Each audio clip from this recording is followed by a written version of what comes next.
Hello everyone, welcome back to my channel NN Classes.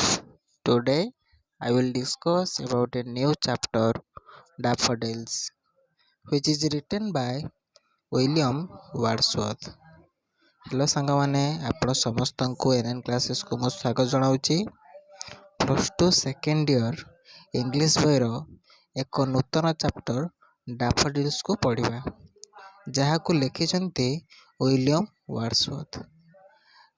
ତ ବିଷୟକୁ ପଢ଼ିବା ପୂର୍ବରୁ ଆସନ୍ତୁ ଜାଣିବା କବିଙ୍କ ବିଷୟରେ।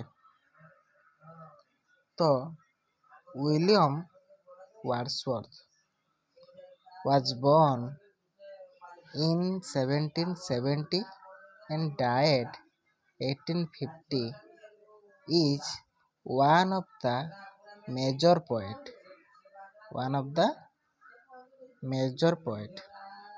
in this time ମାନେ William ୱାର୍ଡସୱର୍ଥ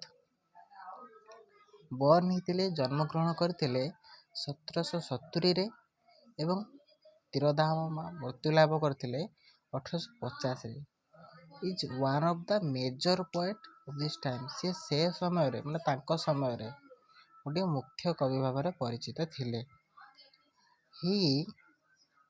He was honored as England's poet.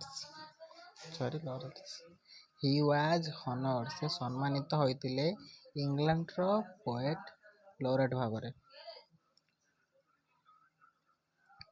He defined ସେ ବାହାର କରିଥିଲେ poetry as spontaneous overflow of powerful feelings arising from emotion recollected in tranquility-କୁ ଏହିଭଳି ଭାବରେ ସେ ଡିଫାଇନ୍ କରିଥିଲେ।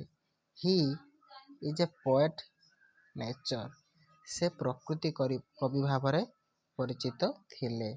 and ଏବଂ ୟୁଜ୍ ବ୍ୟବହାର କରିଥିଲେ common words ସାଧାରଣ ଶବ୍ଦ to express ବର୍ଣ୍ଣନା କରିବାକୁ ଯାଇ his ତାଙ୍କର ଫିଲିଂସକୁ।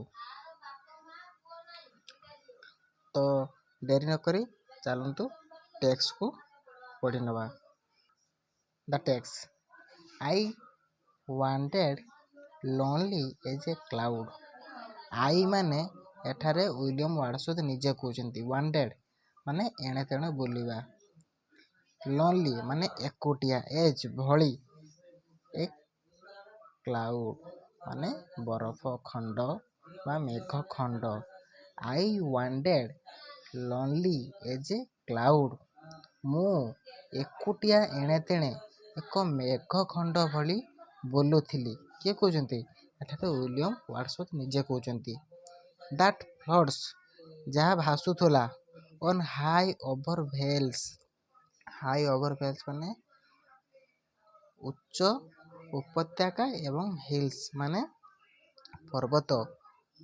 ସର୍ବୋଚ୍ଚ ଉପତ୍ୟକା ଏବଂ ପର୍ବତରେ ଯେପରି ଭାସେ ମେଘଖଣ୍ଡ, ସେପରି ମୁଁ ବୁଲୁଥିଲି। When ଯେତେବେଳେ all at once I saw a crowd ଯେତେବେଳେ ସବୁକିଛି ସ୍ଥିର ହୋଇଗଲା, ମୁଁ ଦେଖିଲି ଏକ ଗହଳି। A host of golden daffodils। A host of golden daffodils ଏକ ବିରାଟ ସୁନେଲି ରଙ୍ଗର daffodils beside the lake beneath the trees। ଗଛର କଡ଼ରେ, ହ୍ରଦର କଡ଼ରେ ଏବଂ ଗଛର ତଳେ। Fluttering and dancing in the breeze।